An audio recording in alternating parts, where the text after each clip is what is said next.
तो हेलो मेरे भाइयों और बहनों, सब कैसे हो? बढ़िया। चलो अच्छा है। तो आज हम लोग बात करने वाले हैं केमिकल रिएक्शन एंड इक्वेशन। ये बहुत ज़्यादा इंपॉर्टेंट चैप्टर है और बहुत ज़्यादा इंटरेस्टिंग भी है।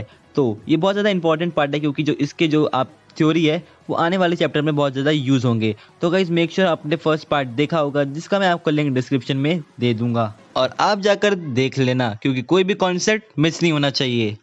तो अब देरी किस बात की है? हाँ, लाइक कर देना, शेयर कर देना, सब्सक्राइब कर देना। और कुछ बोलना है क्या? नहीं बोलना? तो चलो वीडियो को शुरू करते हैं।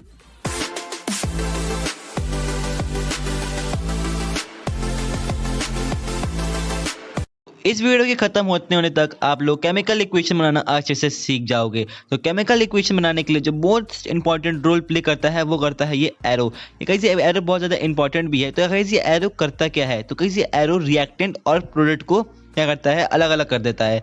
तो गाइस जो इसका पीछे वाला पार्ट होता है उसे हम रिएक्टेंट बोलते हैं, जो आगे वाला पार्ट होता है उसे हम प्रोडक्ट बोलते हैं।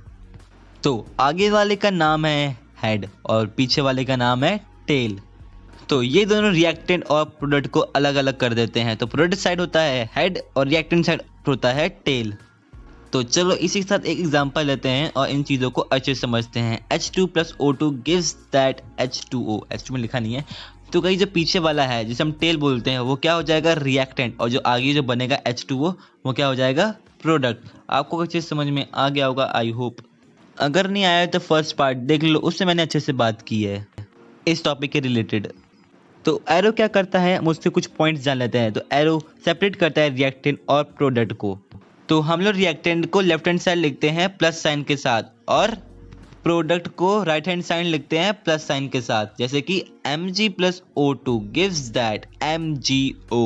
इसमें आपको पता चल रहा होगा कि एरो भी है और प्लस साइन भी है, और आपको पता भी चल गया होगा रिएक्टेंट क्या है और प्रोडक्ट क्या है। तो इसी के साथ हम बात करने वाले हैं केमिकल इक्वेशन की। तो केमिकल इक्वेशन क्या होता है? तो इसका डेफिनेशन हम लोग जान लेते हैं।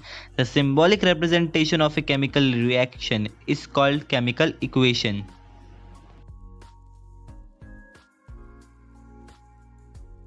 तो होने की प्रोसेस को हम लोग क्या बोलते हैं? Chemical equation. जैसे कि कोई रिएक्शन हो रहा है, ठीक है, जैसे H2 plus O2 gives that H2O, reaction हो रहा है, ठीक है। तो उस होने की प्रोसेस को हम लोग रिप्रेजेंट कर देते हैं, उसे हम क्या बोल देते हैं? Chemical equation. जैसे कोई रिएक्शन है, हमने प्लस माइनस के साइन के साथ उसको अच्छे से रिप्रेजेंट कर दिया, उसे हम क्या बोलेंगे? Chemical equation.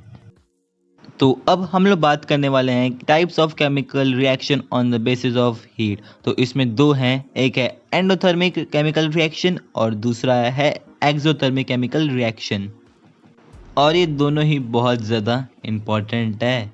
तो अपना ध्यान इंस्टाग्राम से हटाओ और थोड़ी देर के लिए इधर कॉन्सेंट्रेट करो। तो एक बात बताओ, कौन अपने मम्मी पापा की शॉपिंग करने से परेशान होता है कि भाई एक एक घंटा 2 घंटा खाली शॉपिंग करते रहते हैं? तो आज हम उसी शॉपिंग से इस दो रिएक्शन को अच्छे से समझेंगे। तो ये types of reaction on the basis of heat है, ठीक है।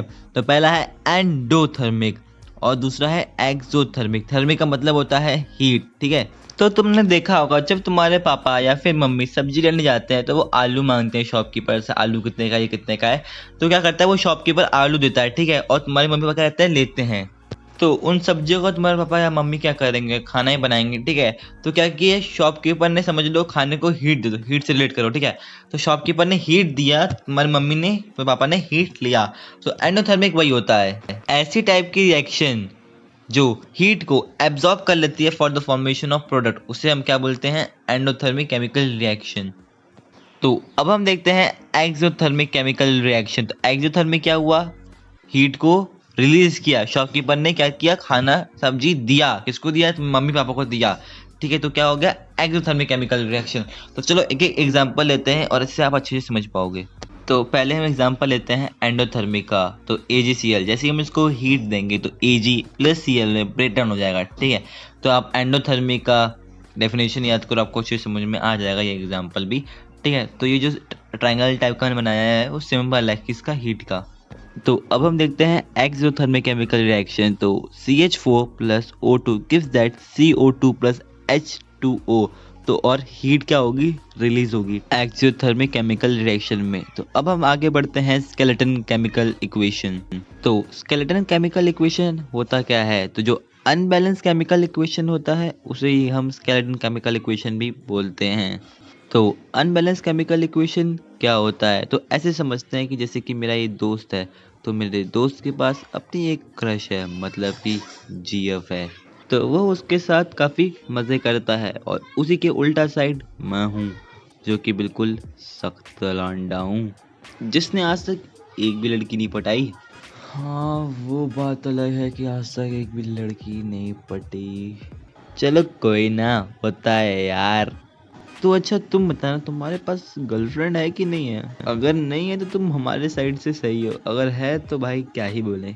तो एक बार फिर से समझ लेते हैं स्केलेटन केमिकल इक्वेशन क्या होता है। मेरा दोस्त और उसकी गर्लफ्रेंड एक साथ, और मैं अकेला, मतलब कि एक साइड दो हैं और दूसरी साइड भी दो होना चाहिए। उस साइड मतलब कि एक ही है, मतलब कि RHS not equal to LHS। समझ में आ रहा? उससे हम क्या बोलते हैं? Unbalance chemical equation. तो अगर वहीं में LHS साइड को भी एक लड़की मिल जाए तो वो क्या हो जाएगा? बैलेंस हो जाएगा। तो अगले पार्ट में हम यही सब सीखेंगे कि एक केमिकल इक्वेशन को बैलेंस कैसे करना है। और अभी मेरे दोस्त का फ़ोन आया है कि 5:45 तक खेलने पहुंच जाना प्लेग्राउंड में। तो हम लोग खेलते हैं फुटबॉल, सख्त लौंडे हैं, फुटबॉल ही खेलते हैं। तो चलो फिर मैं मिलता हूँ अगले वीडियो में, तब तक के लिए लाइक शेयर सब्सक्राइब कर देना। Bye bye.